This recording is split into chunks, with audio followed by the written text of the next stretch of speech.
जय श्रीमन्नारायण। क्या आपने कभी सोचा है क्यों मेहनत करने के बाद भी पैसा हाथ में आते ही निकल जाता है? क्या घर में बरकत नहीं टिकती है, बिजनेस में नुकसान हो जाता है? शायद वजह है आपके घर में छुपी हुई। आज मैं आपको बताऊंगा 10 ऐसे वास्तु दोषों के बारे में जो चुपचाप आपकी तिजोरी को खाली कर देते हैं, और मैं गारंटी देता हूँ अगर आपने इन्हें आज ही दूर कर दिया, घर से निकाल दिया, तो आपके घर में बरकत आनी शुरू हो जाएगी। आपकी बरकत को कोई नहीं रोक सकता। मेरे पास एक यजमान आए और उनका अच्छा खासा बिजनेस है, लेकिन पैसा नहीं रुकता है। मैंने उनके घर को देखा और सिर्फ 3 चीज़ें हटाईं। 6 महीने के बाद उन्होंने फ़ोन करके कहा कि अब पैसा रुकने लगा है और बिजनेस बढ़ने लगा है। यही मैं आज आप सबके साथ शेयर करने वाला हूँ। अगर आप अध्यात्म, वास्तु और हिंदू धर्म से जुड़ी ऐसी जानकारी चाहते हैं तो हमारे चैनल को सब्सक्राइब कर लें। सबसे पहली जो चीज़ है, टूटा फूटा कोई भी बर्तन यदि आपके घर में रखा है तो उसको हटा दें। इसका कारण है यह नकारात्मक ऊर्जा का प्रतीक है, और जब नकारात्मक ऊर्जा आपके घर में किसी भी रूप से विद्यमान रहती है तो वह कभी भी बरकत आने नहीं देते। इसका सीधा सा उपाय है, तुरंत घर से इन चीज़ों को हटा दें। दूसरी जो है, बंद पड़ी हुई घड़ी। अगर आपके घर में कोई रुकी हुई घड़ी है तो इस रुकी हुई घड़ी का सीधा सा मतलब है कि आपकी रुकी हुई तरक्की। घर में कभी भी रुकी हुई घड़ी या बंद पड़ी हुई घड़ी को नहीं रखना चाहिए।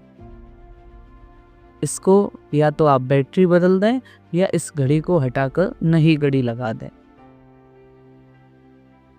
इसी प्रकार घर में एक और चीज़ जो सामान्यतः देखी जाती है जिसके कारण बरकत नहीं हो पाती है, जो कि है घरों में जाले लगे हैं। आपके घर में यदि मकड़ी का जाला लगा हुआ है तो इसका सीधा सा अर्थ है गरीबी का संकेत अथवा रुकावटों का संकेत। घर में जाले नहीं होने चाहिए। इसके लिए आप उपाय कर सकते हैं कि हफ्ते में एक बार सफाई करें। घर की जितने भी जाले हैं इन सबको दूर कर दें, जिससे आपके घर में बरकत आना शुरू हो जाएगी। चौथा जो मुख्य कारण देखा जाता है घर में बरकत ना आने का, यह है टूटे फूटे फर्नीचर का। आपके घर में कोई भी टूटी फूटी चीज़ अगर रखी हुई है तो इसको आप तुरंत हटा दें, क्योंकि अस्थिरता और आर्थिक रुकावटों का प्रतीक माना जाता है। या तो आप इनकी मरम्मत कराकर इनको सही कराएं या इनका रिप्लेसमेंट कराकर कोई दूसरा फर्नीचर अपने ले आए, लेकिन आपको टूटा फूटा फर्नीचर अपने घर में नहीं रखना है। 5वीं जो चीज़ होती है यह है बेकार के कागज। अपने घर में बेकार के कागज नहीं रखने हैं। कई लोग क्या करते हैं, अनेक प्रकार के कागज़ों को जो उनके काम के हैं नहीं हैं सबको इकट्ठा करके रखते जाते हैं। इन सब से नकारात्मक जो ऊर्जा है वो हमारी ओर आकर्षित होती है। इसको आप या तो जो ज़रूरी फाइल है केवल उसको अपने पास रखें और बाकी की चीज़ सफाई कर दें। अन्य जो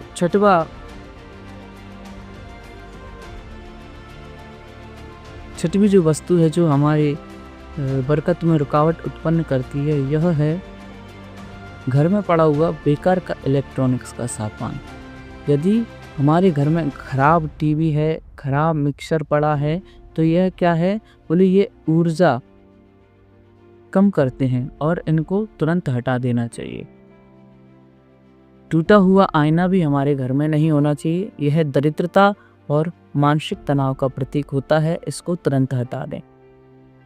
बेकार के कपड़े भी हमारे घर में नहीं होने चाहिए। कई बार कई लोगों को देखा है जो कई सालों तक कपड़े नहीं पहन रहे हैं, लेकिन फिर भी ज़बरदस्ती उनको अपने पास रखे हुए हैं। इस प्रकार के कपड़ों को नहीं रखना चाहिए घर में, क्योंकि इनसे अगर हम नहीं पहनते हैं तो ये हमारी ऊर्जा को रोकते हैं, हमारी पॉजिटिव एनर्जी को ये रोकते हैं और इससे भी बरकत आने में हमें समस्याओं का सामना करना पड़ता है। इसके लिए क्या करें, आप जिन कपड़ों का इस्तेमाल नहीं करते हैं उनको दान कर दें अथवा उनकी घर से सफाई कर दें। इससे आपकी रुकी हुई ऊर्जा वापस चालू हो जाएगी। नवा जो है, घर में सूखे हुए पौधे नहीं होने चाहिए। सूखे हुए पौधे असफलता का संकेत देते हैं। घर में केवल और हरे पौधे होने चाहिए। सूखे हुए पौधे ये असफलता का संकेत देते हैं। हमें या तो पौधे अगर हम लगा रहे हैं तो उनका विशेष ध्यान रखें, और अगर किसी कारणवश पौधे सूख भी जाते हैं तो उन सूखे हुए पौधे को अपने घर में ना रखें। उनकी जगह नए और हरे भरे पौधे को अपने घर में रखने चाहिए। 10वां और अंतिम जो वस्तु हमें देखने की मिलती है, दरवाजे की रुकावट। दरवाजे पर कोई रुकावट नहीं होनी चाहिए, दरवाजे पर गंदगी नहीं होनी चाहिए। कई बार लोग क्या करते हैं, जूते, चप्पल, स्टैंड इत्यादि सब दरवाजे के पास रख देते हैं। ऐसा नहीं करना चाहिए। दरवाजे को हमेशा साफ सुथरा और खुला हुआ रखना चाहिए। दोस्तों, ये सिर्फ अंधविश्वास नहीं है, साइकोलॉजी भी कहती है कि आपका माहौल जैसा होगा, आपकी सोच और आपकी फैसलों की प्रकृति भी वैसी ही होगी। जब घर साफ सुथरा और पॉजिटिविटी वाला होगा तो आपकी सोच भी पॉजिटिव होगी और यही आपकी सफलता की ओर ले जाएगी। तो आज ही अपने घर का निरीक्षण कीजिए, इसमें कितनी ऐसी चीज़ें हैं जो आपके घर में हैं, उनको तुरंत घर से निकाल दीजिए। बगैर कमेंट में लिखकर हमें बताएं कि सबसे पहले आपने कौन सी चीज़ बताई, और अगर आपको ये वीडियो ज़रा भी अच्छी लगी है तो इसे आगे भी शेयर करें ताकि अन्य लोग भी बरकत को वापस पा सकें। जय श्री मन।